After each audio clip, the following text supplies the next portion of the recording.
Hi, my name is Roberta Jones, and I look at the past to see into the future.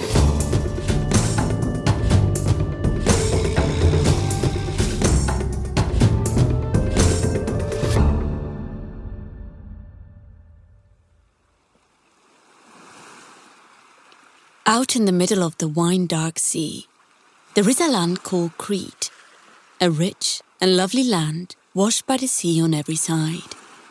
And in it are many peoples and 90 cities. Among the cities is Knossos, a great city. And there Minos was 9 years king, the boon companion of mighty Zeus. This is how the Greek poet Homer sang about the ever-mysterious island of Crete in the Iliad.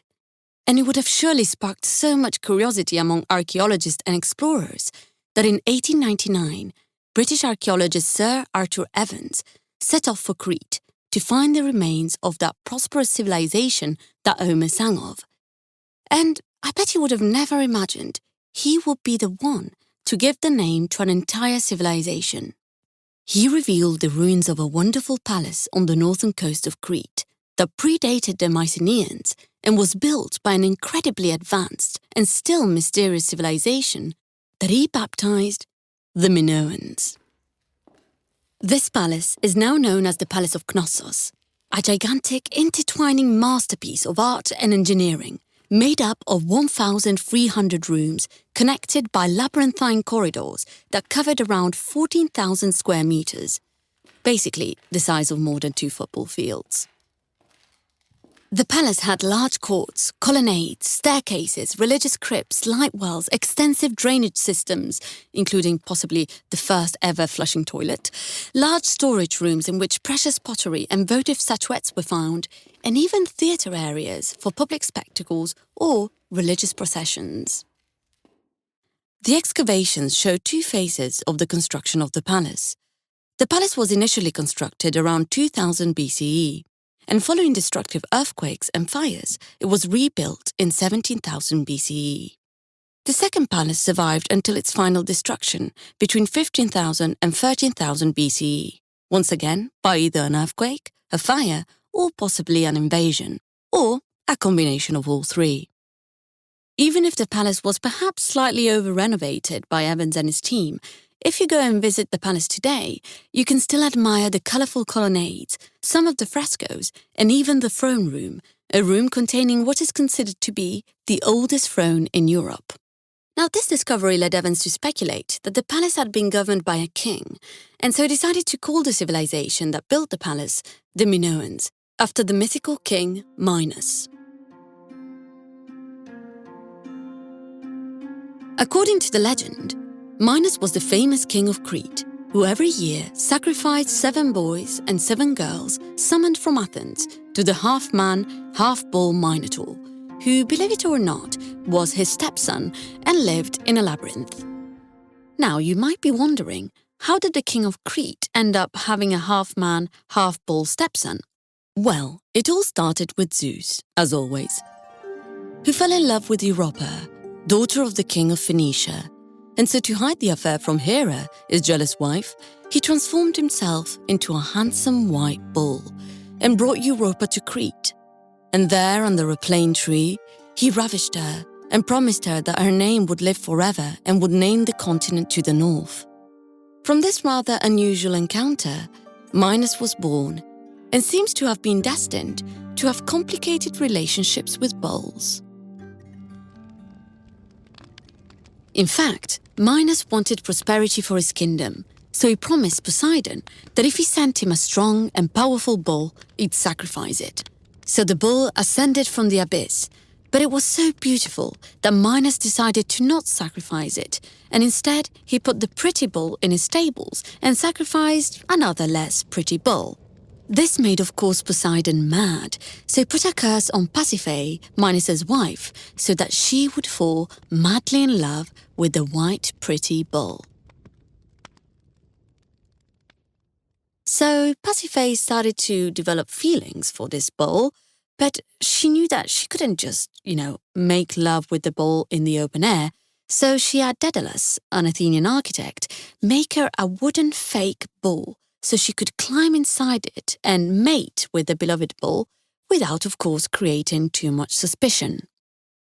From this other rather bizarre encounter, Pasiphae gave birth to a half-man, half-bull creature called the Minotaur. Now, as if things weren't complicated enough, the Minotaur only ate human flesh. So because the Minotaur was the son of his wife after all, and probably to avoid further curses upon him, he had the trusted Daedalus build a labyrinth in his palace so he could hide this embarrassment, and provided for the stepson by ordering unlucky boys and girls to be sacrificed to the Minotaur every year. The serpentine structure of the palace was probably the source of the Greek concept of a labyrinth and probably inspired the Greek myth. However, even Evans concluded that the palace wasn't the exclusive residence of a king, but rather the center of economic and religious power of the island. As a matter of fact, it was probably a bit remissive of Evans to call an entire civilization after a mythical king, as it might have well been a queen. In fact, since the Minoan alphabet, the so-called Linear A, still hasn't been deciphered, most of the things we know about the Minoans come from their artworks, tools and monuments, and there is no evidence of a male ruler in Minoan art. Actually, most of the frescoes and artworks depict women, or bulls. Traditionally, men were at the center of ancient civilizations, and women were often perceived as the ones who stayed at home and looked after the children. But for Minoan women, this was not the case. On the contrary, most of the frescoes depict goddesses, priestesses, or female members of an elite class, and when women are depicted with men, women are often in a central position or larger in size than their male counterparts. Minoan art is clearly telling us that women had a prominent role in Minoan society. In one particular famous fresco in the Palace of Knossos, called The Ladies in Blue, we can see 3 women dancing and having a good time. What stands out is that these women are purposefully exposing their full, voluminous breasts. However, they are not, as a modern viewer might think, prostitutes, but members of the elite class, as we can tell from their elaborate necklaces, bracelets, and hair ornaments, which display the wealth of the Minoan court. Even the shrine idols were all female, so were the deities and priestesses depicted on seal impressions, which were widely used in Minoan Crete as stamps of ownership and identity, and it has been speculated that they were the Bronze Age equivalent of credit cards. One of the prime pieces of evidence in support of the view that women had a predominant role in Minoan religion is the snake goddess. Many statuettes of the snake goddess were found in the storage room of the Palace of Knossos, and they have a very distinctive Minoan style. The snake goddess wears the characteristic flounced skirt, and like the 3 ladies in blue, she wears makeup and jewelry, and again, her bosom is on display. The exposed breasts, glamour, and sensuality has led many academics to see her as a goddess of fertility, and indeed she was responsible for the fertility of the animals and the land. However, there is also something quite strange, quite sinister and powerful about this goddess. She holds a snake in each hand and has a wild, strong stare. She's not merely a pleaser and a childbearer, but demands respect.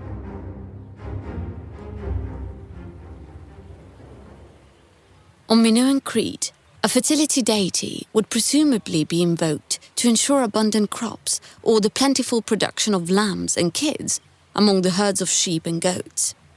The lives of the Minoans depended on her, and so she had to be treated with due respect. Evans certainly supported the prevailing views about the existence of a mother goddess in the prehistoric period. And so when the snake goddess came to light in 1903, he not only identified her as a goddess, but also claimed that she was worshipped by the Minoans as an aspect of the mother goddess. But was the snake goddess actually the mother goddess or one of the many Minoan goddesses? For some scholars, there was one absolute mother goddess, but actually, Cretan artifacts tell us that probably Minoan culture was filled with different mother goddesses who each played an important role in the order of nature.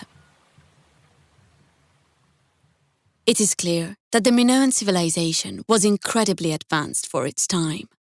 It had a networking trade, a writing system, massive building complexes and indoor plumbing systems, tools and artworks. And yet, what is so unusual is that despite this power, there is no sign of warfare in the archaeological remains. There are no fortifications around the Palace of Knossos or elsewhere on the island, and no frescoes or statues of war heroes. There are no images that hint at their domination and control over nature through their sophisticated technology and skills. Instead, it is filled with images of nature that reflected a constant effort to be at peace with it. So I wonder, could there maybe be some significant connection between the female-centered religious imagery of this technologically sophisticated culture and its apparent reluctance to use its technology to destroy and exploit nature? Another revealing image of the status of women in Minoan society is the famous Toreador fresco, in which young women, shown with the conventional white skin, and darker-skinned men engage in the dangerous sport that appears to involve somersaulting over the back of a bull. Men and women are depicted as athletic and strong, with long, curly dark hair. They are daring athletes, vaulting sinuously over the body of a bull. Although it is difficult to decipher exactly what these figures are doing, the context and their proximity to the raging bull clearly denote a game or ritual that involves bravery, agility, and skill, qualities which in any other contemporary Eastern Mediterranean culture would have been thought as residing exclusively within the domain of men. The fact that they are being demonstrated also by young women in the Minoan fresco strongly suggests that women occupied a significant place in society in ancient Crete. According to the legend, the Minotaur was killed by Theseus with the help of Ariadne more than 5,000 years ago. However, more than 100 years after Evans's discoveries, some claim that the Minotaur is still alive and continues to claim his victims. The famous Greek economist Yanis Varoufakis calls the US neoliberal economy the global Minotaur, as he is convinced that just as the Cretan monster fed on young Athenians offered as a sign of servitude to the Minoan civilization, the European Union pays every year for its subservience to the American economy by offering millions of euros as tribute for it to devour. Perhaps then we need to invent a stronger narrative to stop the dangerous contemporary Minotaur. Now, there is an artist I really like called Kristen Visbol, who in 2017 installed in front of the charging bull in Wall Street, emblem of capitalism, a little girl that faces him with a challenging attitude, called Fearless Girl. Now, perhaps we should take inspiration from the Fearless Girl and the Minoan women and challenge the bull. But this time, not the legendary ones, nor the ones, of course, actually present in nature, but the ferocious beast of turbo-capitalism. You've just listened to Roberta Jones, Looking at the Past to See into the Future, a podcast created by me and Berardo Carboni, with soundtrack, editing and sound design by Matteo D'Alessandro.